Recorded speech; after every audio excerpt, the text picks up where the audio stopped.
जल्दी बताइएगा मुझे। नाउ ओके एवरीवन, क्वालिटी हो जाएगी, सब कुछ ठीक हो जाएगी, डोंट वरी। ओके, हो जाएगी। वो क्या ना, एकदम से नेटवर्क चला गया था, इसलिए इश्यू हो गया, मेरे को रोकना पड़ा। तो चलो ठीक है, थोड़ा आगे की ओर पढ़ते हैं। ठीक है, तो हमारे पास कहाँ थे हम, 1813 पढ़ लिया था हमने।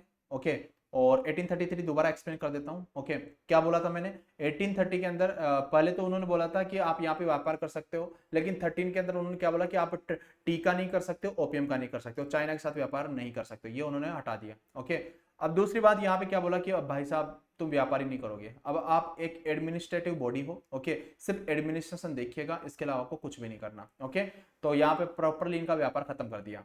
और यहाँ पे बोला उन्होंने कि the act permitted the English to settle freely in India, आपके पास यहाँ पे इंडिया के अंदर कोई भी इंग्लिश आदमी आके रह सकता है, व्यापार कर सकता है, ऐसा उन्होंने बोल दिया।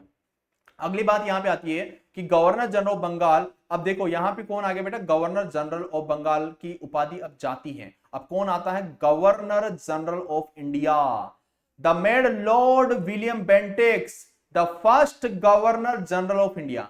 विलियम बेंटिक्स कौन था बेटा, पहला गवर्नर जनरल ऑफ इंडिया ये था। ओके, चलेगा, बात क्लियर। तो ये 1833 में ये हो गया। अब आपको पता है कि उसको, आपको पता है प्रत्येक 20 साल में उसको चार्टर को आगे बढ़ाते जा रहे थे कि चार्टर अगले 20-20 साल तक आगे बढ़ता जा रहा था। अब हमारे पास अगला चार्टर आया 20 साल, 1833 के बाद हमारे पास कौन आया, 20 साल बाद अगला चार्टर आया, जो कि हमारे पास 1853 का हमारे पास चार्टर है। देखिए दिस इज 4 चार्टर। अब देखिएगा इस टाइम पे क्या हुआ कि अब आपको पता है कंपनी के पास तो कोई बड़ा पावर रहा नहीं है, और आप बताइएगा कि इसी टाइम पे तो डलहौजी था। ओके, आपको पता है इस टाइम पे गवर्नर जनरल ऑफ इंडिया कौन था, डलहौजी, लॉर्ड डलहौजी इस टाइम पे आपका गवर्नर जनरल ऑफ इंडिया था। अब देखिएगा कि सर हमारे पास इस चार्टर एक्ट में आपने देखा कि सर हमने पुराने चार्टर एक्ट देखे, 1793 देखे, 1833 देखा, 1833 देखा। ओके, तो प्रत्येक चार्टर आपका 20-20 साल में एक्सटेंड होता जा रहा था। This act did not mention the time period of which company charter which were renew. अब देखो, अब 1853 वाले चार्टर में क्या बोला कि आने आगे अब हम आपको कभी भी टर्मिनेट कर सकते हैं। ओके, आगे हम आपको कभी भी टर्मिनेट कर सकते हैं, आपको कभी भी यहां से कंपनी आपकी बंद कर सकते हैं, मतलब आपको खत्म कर सकते हैं। ओके, पूरा कंट्रोल हम ले सकते हैं, ब्रिटिश गवर्नमेंट ने यहां पे ये बोल दिया। ठीक है, अब आपके हाथ में कुछ भी नहीं है, कंपनी के ऊपर पूरा सिकंजा कस दिया 1853 के अंदर।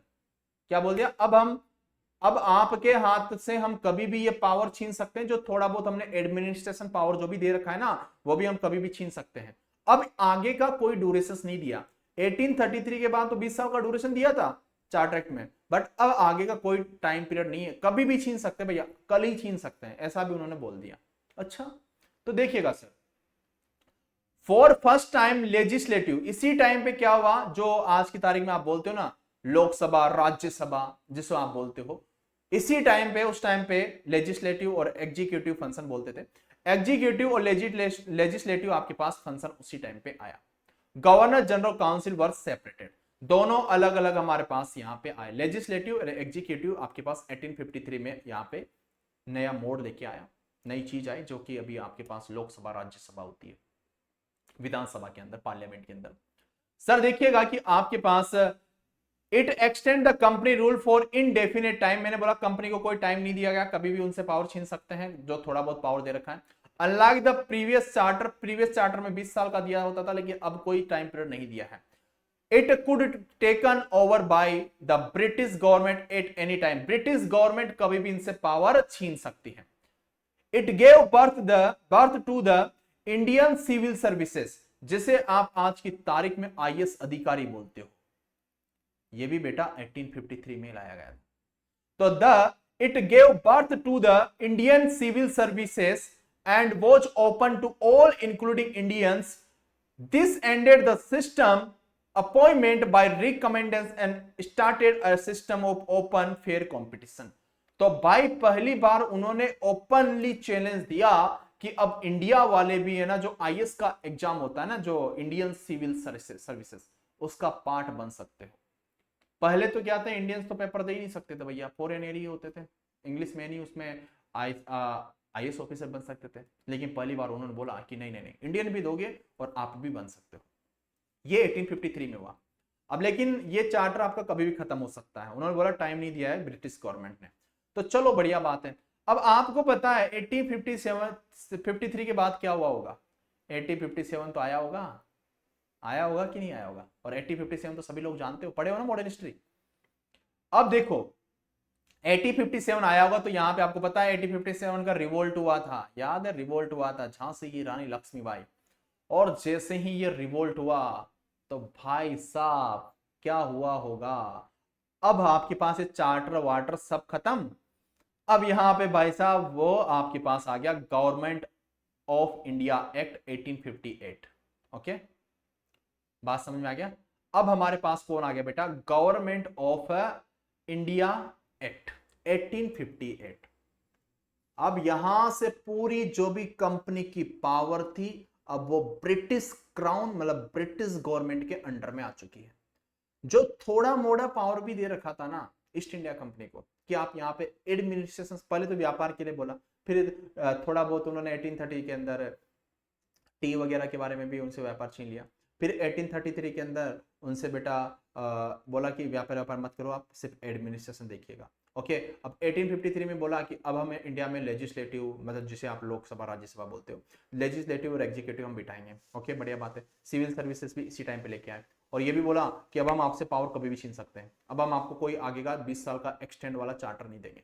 ऐसा ऐसा इन्होंने पूरा सिकंजा कर दिया ब्रिटिश गवर्नमेंट ने। तो अब देखिएगा हमारे पास 1857 की होगी भैया क्रांति।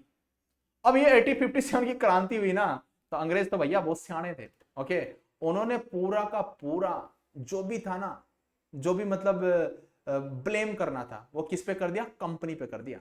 जो भी करना था कंपनी में ब्लेम कर दिया। भाई जो भी इंडिया में करवाया ना ये क्रांति जो हुई है इंडिया के अंदर, रिवोल्ट जो हुआ है 1857 का, ये इस कंपनी ने किया है।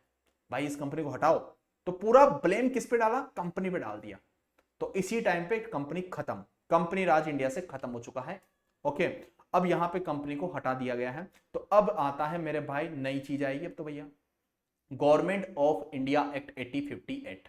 ओके, इस टाइम पे क्या हुआ कि देखिएगा सर हमारे पास यहां पे जो transfer the government and territory of East India company to British crown, जो भी आपके पास ईस्ट इंडिया कंपनी के बाद जो भी थोड़ा बहुत एडमिनिस्ट्रेशन का पावर था सारा पावर अब ब्रिटिश क्राउन के पास आ गया है, मतलब ब्रिटिश गवर्नमेंट के अंदर आ चुका है। अब भाई साहब उनका जो भी देखेगा ब्रिटिश पार्लियामेंट अब उसको देखेगी, मतलब बोर्ड ऑफ कंट्रोल, वो इसको देखेगा। कौन देखेगा? Board of control. अब देखिएगा सर हमारे पास बोर्ड ऑफ कंट्रोल यहां से मतलब ब्रिटिश क्राउन आ चुका है, मतलब ब्रिटिश गवर्नमेंट आ चुकी है। The company rule over, company rule खत्म, British territory in India came and passes directly to British government. अब डायरेक्टली ब्रिटिश गवर्नमेंट यहां पे आ चुकी है। इसके पीछे उन्होंने बैकग्राउंड की थ्योरी क्या बोली है कि भैया डायरेक्टली कंपनी को क्यों हटाया, क्यों यहां पे ब्रिटिश रूल आया? सिंपल सर, उन्होंने क्या बोल दिया सर 1857 का क्रांति जो कराया ना इन अंग्रेजों ने कराया, इस कंपनी ने कराया भैया। तो पहला तो उन्होंने डाल दिया कि भैया पहला ब्लेम तो इस पे ये है 1857 का रिवोल्ट। दूसरी बात ये बोल दी कि there was a widespread resentment against the company in British policy of company were blame for revolt. Okay, उन्होंने बोला कि यार मतलब ये अपनी मर्जी से कुछ भी करती थी यहाँ पे। ओके, और उन्होंने पूरा का पूरा ब्लेम जो था 1857 का पूरा कंपनी पे डाला कि इसी कंपनी ने यहाँ पे जो भी करना था वो इसी ने किया है, कि इसी पॉलिसी सब कुछ गलत थी। अगली बात यहाँ पे देखिएगा, जो क्वीन विक्टोरिया है, जो रानी थी, ब्रिटेन की रानी थी। Okay, queen Victoria who was the monarch of Britain. Monarch मतलब सम्राट। ओके, जो कि वहां की रानी मतलब सम्राट ही बोलते हैं, मोनार्क मतलब वहां की सम्राट मतलब रानी। Also became the sovereign of British territory in India, title empress of India resulting of this act. Okay, अब यहां पे भाई साहब ब्रिटेन की जो रानी है वो बोलती हैं कि भैया अब आपके पास जो इंडिया में है ना नया एक्ट लाया जाए, government of India act. Okay, 1858, और कंपनी को यहां से उड़ा दिया जाए, तो कंपनी राज खत्म। देखिएगा अब यहां पे जो आपके पास पहले कुछ चीजें बनाई थी आपने, ये चीजें बनाई थी ना, ये court of director, board of control, अब ये सारी चीजें ये भी खत्म। ठीक है, जो कंपनी को ये करेगा ये करेगा, अब ये भी भाई साहब 1858 में मतलब आपके पास गवर्नमेंट इंडिया एक्ट के अंदर ये भी खत्म कर दिया गया। Okay, the court of director and board of control scripted, मतलब ये भी खत्म कर दिया गया। अब भाई साहब ये खत्म कर दिया गया तो अब क्या होगा? अब हमारे पास होगा यहाँ पे the power of company court of director was vested, उन्होंने बोला कि ये कोर्ट ऑफ डायरेक्टर सब कुछ वेस्ट है with secretary of state of India. अब इंडिया में कौन बैठेगा भैया, सेक्रेटरी ऑफ स्टेट। ये बैठता तो कहां पे था, ब्रिटेन में ही बैठता था। कहां पे बैठता था बेटा, बैठता तो ब्रिटेन में ही था, लेकिन अब जो वो था ना पहले कोर्ट ऑफ डायरेक्टर, ओके, आपके पास बोर्ड ऑफ कंट्रोल, वो जो उपाधियां थी ना वो चीजें हटा दी। अब नई चीज आ चुकी है, अब सारी चीजें बदलेगी भैया, secretary of state of for India. Okay, अब इंडिया के लिए कौन, इंडिया का जो भी काम होगा, जो भी रेगुलेट करेगा, जो भी चीजें करनी होगी, वो कौन करेगा बेटा, secretary of state for India. बस समझ में आया, नई चीज आ गई। अब सर इसी टाइम पे हमारे पास जो पहले वो चल रहा था, governor of Bengal, governor general of Bengal, governor general of India, ये सब कुछ खत्म, ठीक है। अब पहली बार यहाँ पे अब आता है आपके पास वाइस रॉय। बस समझ में आया। First governor general and vice Roy of India Lord Canning, क्योंकि इसी टाइम पे लॉर्ड कैनिंग, ये रहा लॉर्ड कैनिंग। लॉर्ड कैनिंग आपको पता है कि आपके पास 57 के टाइम पे भी आपका लॉर्ड कैनिंग ही था। ओके, तो उस टाइम पे आपको पता है कि आपके पास चार्टर एक्ट चल रहा था 1853, तो उसके बाद 58 में भी लॉर्ड कैनिंग ही था। तो लॉर्ड कैनिंग को गवर्नर जनरल ऑफ इंडिया से वाइस रॉय बना दिया गया। ओके, तो ये लॉर्ड कैनिंग था, ये याद रखना बेटा फर्स्ट वाले। ओके, दूसरी बात, governor India of act 1858, first secretary of state for India lord Stanley. कौन थे बेटा, लॉर्ड स्टैनली, ये आपके पास first secretary of state of for India, जो कि इंग्लैंड में ही बैठते हैं। ये तो थे हमारे पास secretary of state for India, जो कि अब इंडिया को रेगुलेट करेंगे, अब ये संभालेंगे। अब यहां से नया दौर शुरू होता है इंडिया का।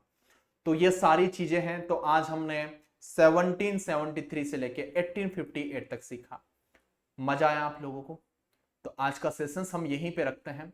कल वाले सेशंस में आगे तक बात करेंगे, 1947 तक हम बात करेंगे। तो यहां से आपको गवर्नर जनरल, गवर्नर बंगाल, यहां से आपको आइडिया समझ में आ रहा होगा कि आपको पता है मॉडर्न हिस्ट्री को नहीं पढ़ोगे तो आप इससे रिलेट नहीं कर पाओगे। तो इसलिए मॉडर्न हिस्ट्री को पहले पढ़ाया जाता है। जब आपने मॉडर्न हिस्ट्री पढ़ा तो उससे आप चीजों को समझ पाए, नहीं तो इसमें क्या हो रहा है, इसमें क्या हो रहा है, आप समझ ही नहीं पाते हो। तो ये नामकरण सारी चीजें आपने कहां पे सुन ली, वहां पे सुन ली है। तो आपका मॉडर्न हिस्ट्री और पॉलिटी दोनों सिमिलर है। ओके, तो उससे आधे कंसेप्ट उसके यहां पे होते हैं, इसके आधे वहां पे होते हैं। अब दोनों कर लोगे तो दोनों से आपका क्वेश्चन कहीं से बने, यहां से बने, वहां से बने, आपका क्वेश्चन आपका हो जाएगा। ठीक है, तो चलेगा, आज का सेशन हम यहीं पे एंड अप करते हैं। कल मिलेंगे वापस, 1947 तक अपन कंप्लीट करेंगे। चलेगा, thank you, take care, love you and good bye.